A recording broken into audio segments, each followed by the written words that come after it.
Welcome to another episode of Life and Whiskey. As always, I'm Jordan, and today we are going to continue on with my whiskey that I think I will always have a bottle of on the shelf. When I can, so when I can have one on the shelf, I will have one on the shelf. Meaning, if I'm out traveling around and I see something, especially things I know I cannot get here in Wyoming, I'm gonna go out and purchase that. Make sure I have two, one open, one available. And as you can tell, we're going to do bourbon, and there's a fair bit of bourbon up here. Now, most of these bottles are not expensive, okay? And I think that there is a lot of whiskey you can have for a very reasonable price. One thing you might notice is that there's not a ton of rare things up here. Most of this is a very accessible whiskey. There's there's only one Buffalo Trace product up here. It's probably not what you're going to think of. If you go back through my collection and see all the different whiskeys that I have, you'll probably be surprised at what I ended up with. And so, with that, let's kind of start at the bottom of the barrel here. This very old Barton, okay? I picked this up, I want to say it was like somewhere between 10 and 12 bucks. And it's just excellent drinking whiskey. It's for a bourbon, it fits my flavor profile. It's nice, it's sweet, it's accessible, it's cheap. Everything I love about a good bourbon that has. And along those exact same lines is this Henry McKenna. I think I picked that up for $11 or $12.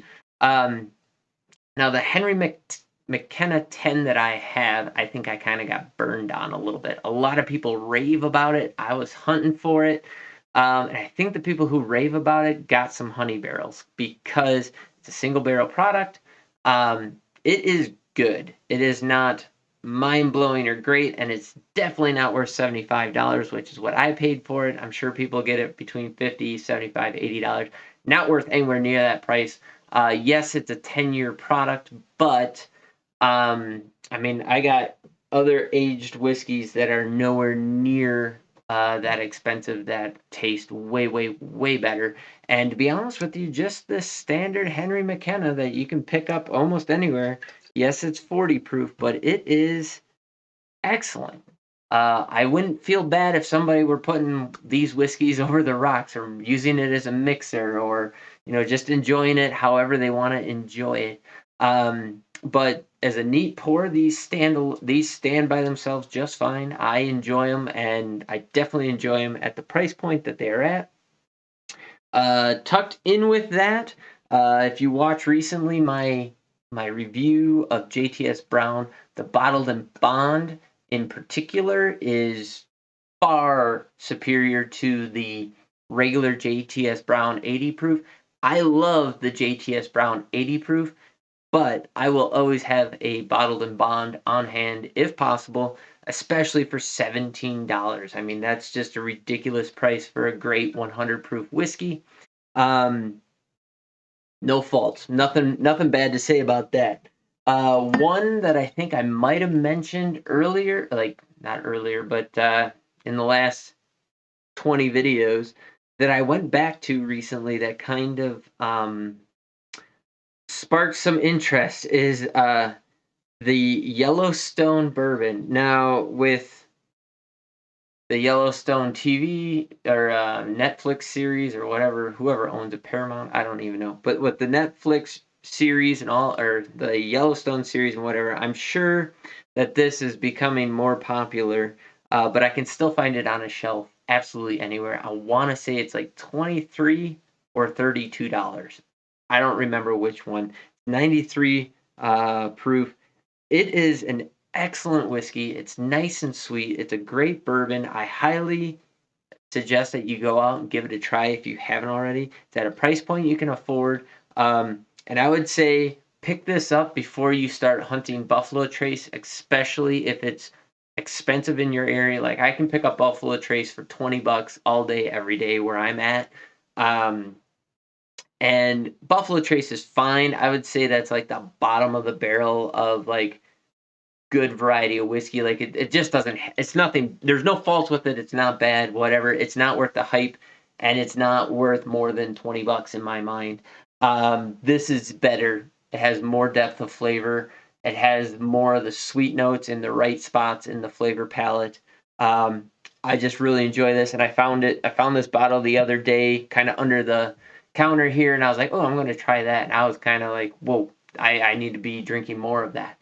Um, in that same vein is the Old Forester Signature 100 proof.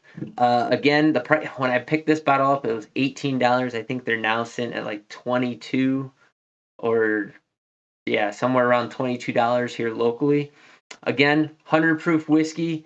I love Old Forester. Watch my Old Forester review videos, and I got nothing bad to say about them. But for 20 something bucks, this old Signature 100 is very difficult to contend with. And in that line, the new release of the Old Forester 1910. This might be my new favorite Old Forester product. A lot of people like the 1920, which is at a higher proof. Personally, I think the 1920 might be at 120 proof, or it's 100 and something proof, anyways. This one's at 93 proof. I think this has better flavor. It doesn't have as much oak tannin and bitterness to it. So it's sweeter, it's just more enjoyable, and it's at a lower proof. So for me personally, this 1910, this is the new release. I have the old release as well, but the new release just blows the old release out of the water. It has more flavors, more depth of flavors, and more density to it.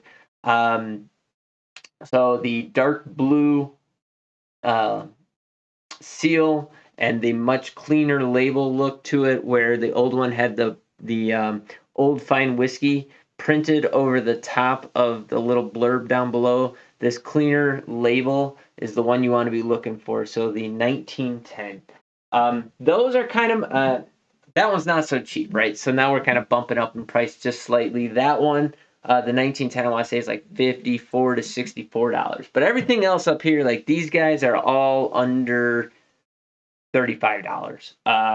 And you can get an extremely enjoyable whiskey experience for under $40. So these are ones that I'm always going to have on hand. I'm pretty much a neat pour whiskey kind of guy these days, but I would not whine about pouring most of those into a blend, the 1910 being the one exception. But any of those cheaper, 20, 15, 20, $25 whiskeys, sure, dump them in, have at it, let's enjoy it. From there, let's jump into a distillery here, Wild Turkey. Now, I am a huge fan of Wild Turkey, as are seemingly most whiskey review people. Again, most of us are experience with Wild Turkey is Wild Turkey 101, maybe in a bowling league or something like that, or just doing a shot at the bar or whatever. I've really come to appreciate the 101, as most people have. The 81 proof I also really enjoy, but the Wild Turkey Rare Breed, I think I paid $60 for this. You can probably find it between $50 and $70 wherever you live. Worth every penny. It just there's and this is barrel proof whiskey, right? So this one's sitting at 116.8 proof. The caramel, the sweetness, the brown sugar, a little bit of oak, everything on this palate is just excellent. I highly encourage you to get one of those. And then what is not as popular amongst many people, but for me, again, I'm an odd man out. I enjoy things that most people don't, apparently. Maybe you might even consider me a contrarian.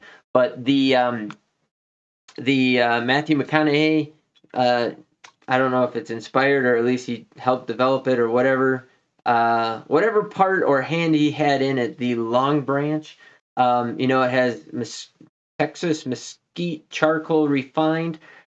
I'm not saying I can pick any of that out at all in the flavor profile, but I do really enjoy the flavor of the Wild Turkey Long Branch.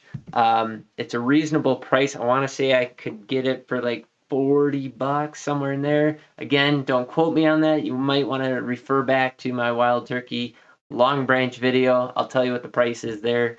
But I'm always going to have, because at the time I did that review, I said that this was my favorite Wild Turkey product. Since then, this rare breed has kind of jumped in there, and I didn't pull it out. Maybe I will. Just the standard Russell's is also the regular Russell's Reserve. It's a 10-year-old 90 proof whiskey. Man, it's good. It's really good, and it's available everywhere. It's cheap. I want to say it's like $35. I like where that price and enjoyable quality line intersects. Like that's where my economics line up, and that's the value that I find is, I like cheap and good. And so that's my Wild Turkey lineup that I will always have on hand. So as far as distilleries, Old Forester, Wild Turkey, Wyoming Whiskey, and New Riff are going to be distilleries that I will always have something on hand. But these are my picks from Wild Turkey for the moment. Everything's subject to change, but for the moment, I really, really, really enjoy those. Speaking of Wyoming whiskey, I do enjoy the regular small batch, but for always having one on hand, and maybe I'll throw the small batch in there, just because maybe if I'm with people who are coming to Wyoming or don't have the distribution or haven't plunged in and tried Wyoming whiskey, I'll have that. But as far as absolute favorites at the moment from the distillery, they're double cask, and any of the private stock, the private picks that I have had. I think I have 3 of them. These are a much higher proof. I think if you watch my private stock ones, I think I have 3 of them, and each one that we have purchased, the proof has gone up. I think the highest one we have might be at like 131 proof, something like that. But I have not had a bad private stock, and I really, really love this double cask. The sweet notes that you get, I like the fruity notes that you get. As far as a bourbon goes, in my mind, it's really hard to beat these guys. Except for on price. Their small batch, I want to say somewhere in the $30-$40 range. I want to say this one was like 50 something dollars, but these are like pushing $60. So, they're kind of getting up there in price, but I will always have a bottle of these on hand. They're just good. They are just good whiskey. Now we're going to we got 2 more that are not, 3 more.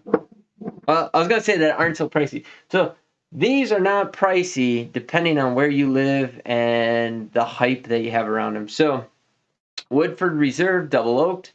Again, finished whiskey is kind of like the new thing that my wife and I are really into. So any double cask, double oaked, port barrel finished, sherry cask finished whiskey, whether it's a Scotch or a rye or a bourbon, we are into that. Cheap, easy, available. Woodford Reserve, I like just the regular stuff.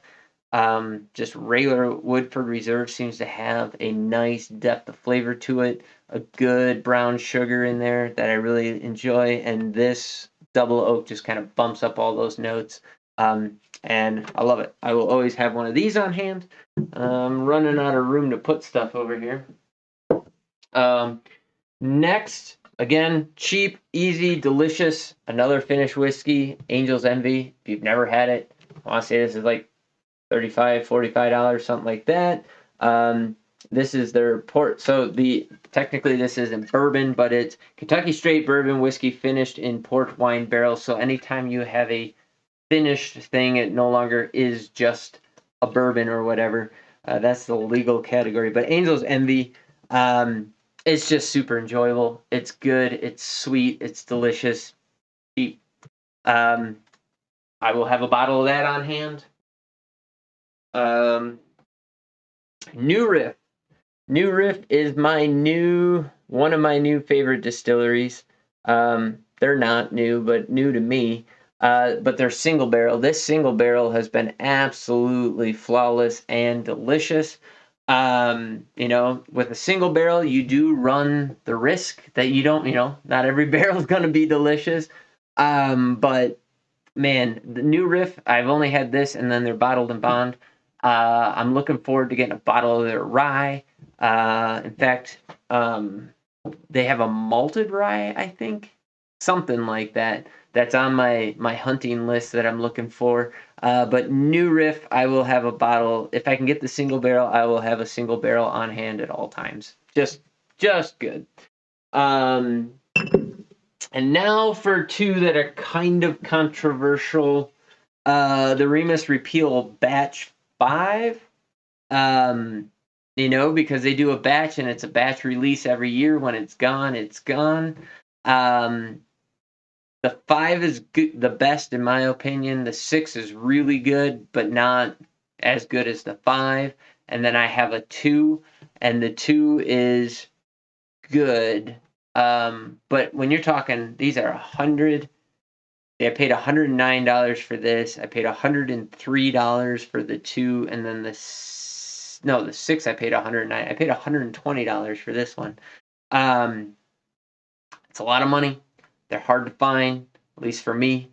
They are not available at all in Wyoming. I had to have a buddy pick up these for me up in Montana. I want to say I will always have a bottle of this on hand. We will see if they can keep up the quality. So like I said, 5 is the best in my opinion. 6 was just a notch down, but the price is going up. I know people have paid, $120, $140. I'm one of the people who paid $100. This used to be $80. So the price went from 80 to 100, 120, 100, whatever. So as the price goes up and the batch is not as good, I'm going to start not buying these. But for the time being, if I can find a 5, I will have a 5 on hand for as long as I can. Maybe they come up with something new. I don't know. But around that $100 mark, yeah, I'm in it. I'm in it for this guy. So really, really a big fan of this Remus 5. And then finally, the one that blows my mind that I don't know what to say about it. So E.H. Taylor, bottled and bond. This is their small batch, just the regular version. I've seen this particular bottle for sale upwards of $140. Pretty hard to get your hands on. I understand that.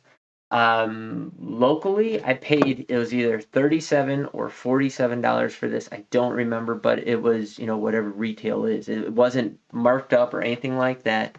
Of all of the Buffalo Trace line that I have had, this is my favorite. This is the one that I'm going to make sure I have on hand as much as possible. I've had Wellers. I've had, let me tell you what Wellers I've had. There's one exception to all this, but the Wellers, I've had the Weller 12, the CYPB, the single barrel, and the full proof. The full proof being the only one of that whole line that I was like really, that was my favorite, but still not mind blowing. This, in my opinion, this E.H. Taylor is better than the Weller full proof. I've had the special reserve. I got 107. I have an Eagle Rare underneath the counter. I have a Buffalo Trace under the counter. Again, those should be bottles that you like. The Eagle Rare I picked up for $22. That's what it should cost, and it should be pretty available. To me, Eagle Rare is not that amazing, nor is the Buffalo Trace. They're just okay whiskey. I have not had any of the major antique collections, the BTACs or anything like that. I'm looking for an Elmer T. Lee, which should only be $40 to $60, but I've never seen one, and I highly doubt I'm going to get one for that price. So William LaRue Wellers, like all those, I don't know, but as long as I can find this E.H. Taylor and it's under $60, that's where I've capped it. I'm gonna have a bottle of this on hand because this to me is probably the best bourbon that I have that is not a finished bourbon or anything like that. This might even be the best bourbon that I have, in my opinion, period. The one exception to that might be, and because I've only had it one time, is Stag Junior, which is no longer Stag Junior. I saw a bottle for it at the same time that I got that Remus Repeal, that one. It was $250. I'm not paying $250 for it. It should be like $60 to $80. People are going gaga. My limit is $100, maybe $150. So if it's under $150 and I see a bottle of Stag Junior, I will buy it. But anything more than that, I'm out because that's just absolutely insane. And especially because I got several $150+ bottles that I've kind of gotten burned on, that they're not as mind blowing. Like, again, price versus quality or enjoyability, that intersection of value that you get.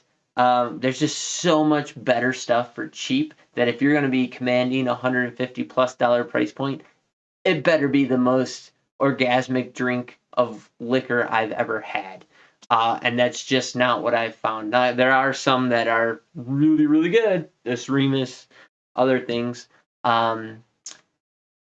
But like you start pushing it, I don't even know what I would expect for $200, but it would be a heck of a lot. And I've yet to find something that I'd be like, yes, I will pay $200 every day, all day for that again. But this E.H. Taylor, as far as products from Buffalo Trace, is kind of where I'm at until maybe I try. If I get the opportunity to try some of those BTACs, I might change my entire tune at that point. But because they're expensive, because they're hard to find. I've had, okay, let's go down the Pappy lineup. I've had Pappy 15, 20, and 23. I wouldn't give you $50 for any of those. It's just not something that I enjoy. I don't enjoy chewing on an oak stave. I've said it in many videos on this channel. It's not my flavor profile, and it sure as hell ain't worth $2,000, $3,000, $1,500, whatever the stupid price is on any of those. It's not worth any of that. I maybe $50. And here's the crazy part: 10 years ago, 8 years ago, all of those whiskeys you could find all over the place, and you could find for under $200. The 23 was under $200 and sat around on shelves all over the place. Hopefully, as the economy tanks here, and hate to be a bearer of bad news, but the economy's tanking no matter what you think. It's March of 2023. We're going to be in some hard times for 23, 24, 25, and beyond. Hopefully this is terrible to say, but hopefully that'll pull some of the money out of the market, and so availability will become a little bit better on products. Also, the whole new distributorship for Buffalo Trace, maybe those products will become more available. We'll see how that all shakes out, but fingers crossed on that one. But you know what? There's a lot of other distilleries out there besides Buffalo Trace that make great whiskey, and hopefully I've shown some of those here. These are the bottles that I will always have on hand as far as bourbon goes. And if you've seen something that you've never had, I encourage you to pick up a bottle, give it a try. Check out my reviews of all these different bottles. I think you'll enjoy them. And yeah, let me know down in the comments down below if there's a bottle that you think should be on this list, or what your favorite bottle is that I may have missed, or any other comments that you have. Like, comment, subscribe, do all that good jazz. I greatly appreciate it. And let's do our rise next. Thanks for watching. We'll catch you in the next video.